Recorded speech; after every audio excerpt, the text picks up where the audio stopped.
Hi friends, எல்லாருக்கும் good morning. இன்றைக்கி ஒரு யூஸ்ஃபுல்லான வீடியோ தான் பார்க்க போகிறோம். இந்த காசி பானை, இப்படி இருக்க காசி பானையை வந்துட்டு எப்படி நான் இவ்வளோ பளிச்சுன்னு ஆக்குனேன் அப்படின்ற யூஸ்ஃபுல்லான வீடியோ தான் பார்க்க போகிறோம். இந்த காசி பானை வந்து ரொம்ப நாளாக எங்கள் வீட்டு பரணியில் இருந்தது. ஸோ எடுத்து இன்றைக்கி வந்து க்ளீன் பண்ணிடலாம் அப்படின்னு சொல்லிட்டு எடுத்துட்டேன். ஒரு கவர் போட்டு வச்சுருந்தேன். அந்த கவரெல்லாம் ரொம்ப தூசியாக இருந்தது. ஃபஸ்ட்டு அந்த கவரை ஓப்பன் பண்ணி எடுத்துட்டேன். அந்த கவர் ரொம்ப தூசியாக இருந்தது. ஸோ அதை அப்படியே நான் குப்பையில் போட்டுட்டேன். இந்த பானை வந்து நான் க்ளீன் பண்ணுறதுக்கு இன்றைக்கி எடுத்திருக்க பொருள் பார்த்திங்கன்னா, சபீனா பவுடரு, ஒரு லெமன், 2ம் தான் எடுத்திருக்கேன். 2ம் நம்ம போட்டு வாஷ் பண்ணாலே நல்லாவே பாத்திரம் க்ளீன் ஆயிரும். இது இல்லாமல் நிறைய பொருள்கள்லாம் யூஸ் பண்ணுவாங்க. ஸோ அதை விட இது வந்து ரொம்ப பெட்டர் ரிசல்ட்டு கொடுக்கும். நான் இன்றைக்கி அதை உங்களுக்கு காமிக்கிறேன். ஃபஸ்ட்டு வந்துட்டு பானைக்குள்ளே இருக்க தூசி எல்லாமே நல்லா கம்பி நார் வச்சு தேய்ச்சி எடுத்துட்டேன். அதுக்கப்புறம் வந்துட்டு சபீனா பவுட்ரு, கொஞ்சம் லெமன் ஜூஸ் வச்சு கொஞ்சம் கொஞ்சமாக ஃபுல்லாக பானை ஃபுல்லாக தேய்ச்சி எடுத்துகிட்ருந்தேன். எங்கள் வீட்டில் வந்து போர்வெல் தாங்க. ஸோ தண்ணி வந்து கொஞ்சம் சப்பையாக இருக்கும், குடிக்கிறதுக்கு வந்து கொஞ்சம் சப்புன்னு இருக்கும். ஸோ அதனால் நாங்கள் ஆர்ஓ ஃபிட் பண்ணிட்டோம்.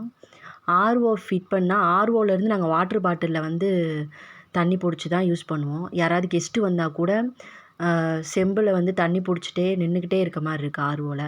ஸோ நான் ரொம்ப நாளாக நினச்சிட்டே இருந்தேன், இந்த மாதிரி பானை, காசி பானை எடுத்து நம்ம க்ளீன் பண்ணிவிட்டு தண்ணி பிடிச்சி வச்சிடலாம் அப்படின்னு நினச்சிட்டே இருந்தேன். ஸோ அதுக்கு டைமிங் இன்றைக்கி தான் வந்திருக்கு.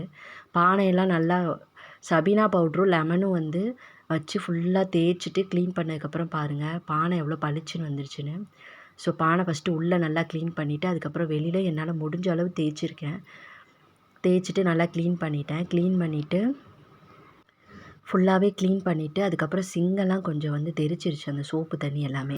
ஸோ அதையுமே வந்துட்டு தண்ணி தெளித்து ஃபுல்லாக க்ளீன் பண்ணிவிட்டு கையையும் நல்லா வாஷ் பண்ணிட்டேன்.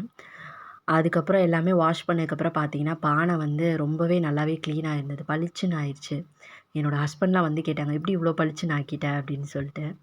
ஸோ அதுக்கப்புறம் வந்து பாத்திரத்தை அப்படியே வச்சு தண்ணி பிடிக்கிறதுக்கு பதிலாக நம்ம பொட்டு வச்சிடலாம், சந்தனம் பொட்டு வச்சுட்டு தண்ணி பிடிச்சி வச்சிடலாம். அதே மாதிரி நம்ம வீக்லி ஒன்று ஃபாலோ பண்ணிடலாம் அப்படின்னு முடிவு பண்ணியிருக்கேன். அம்மா அடிக்கடி சொல்லிகிட்டே இருப்பாங்க, ஒரு வீட்டோட வளர்ச்சி வந்து அவங்க வீட்டோட தண்ணி பானையில் வந்து கண்டுபிடிச்சிடலாம். அவங்க எந்த அளவுக்கு சுத்தமாக அந்த தண்ணி பானையெல்லாம் பிடிச்சி வச்சுருக்காங்களோ அந்தளவுக்கு அவங்க வீடு வந்து வளர்ச்சியாக இருக்கும் அப்படின்னு சொல்லுவாங்க. ஸோ இதெல்லாம் சொல்லி கொடுத்து தான் அம்மா என்ன வளர்த்துனாங்க. அம்மாவும் அப்படி தான் பண்ணுவாங்க. அதெல்லாம் பார்த்து தான் நான் வளர்ந்தேன். ஸோ அதனால் வந்துட்டு அதே மாதிரியே பானை ரெடி பண்ணி ஆர்ஓ கீழே வச்சுட்டேன். இந்த பானை இனிமேல் இருக்கக்கூடிய இடம் வந்து இது தான். இங்கேருந்து நம்ம தண்ணி நின்றுக்கிட்டே பிடிக்கிறதுக்கு பதிலாக பானையில் டக்குன்னு வந்து குடிச்சிடலாம். இந்த மாதிரி வச்சுட்டோன்னா, செட் பண்ணி வச்சுட்டோன்னா தண்ணி ஈஸியாக பிடிச்சிக்கலாம். தண்ணி பிடிச்சி குடிக்கிறதுக்காக ரொம்ப நேரம் நிற்க தேவையில்ல. ஸோ இன்றைக்கி வந்து இந்த யூஸ்ஃபுல்லான வேலை வந்து நான் பார்த்துருக்கேன். இந்த வீடியோ பிடிச்சிருந்தா லைக் பண்ணுங்கள், சப்போர்ட் பண்ணுங்கள். இன்னொரு வீடியோவில் பார்க்கலாம். Bye friends.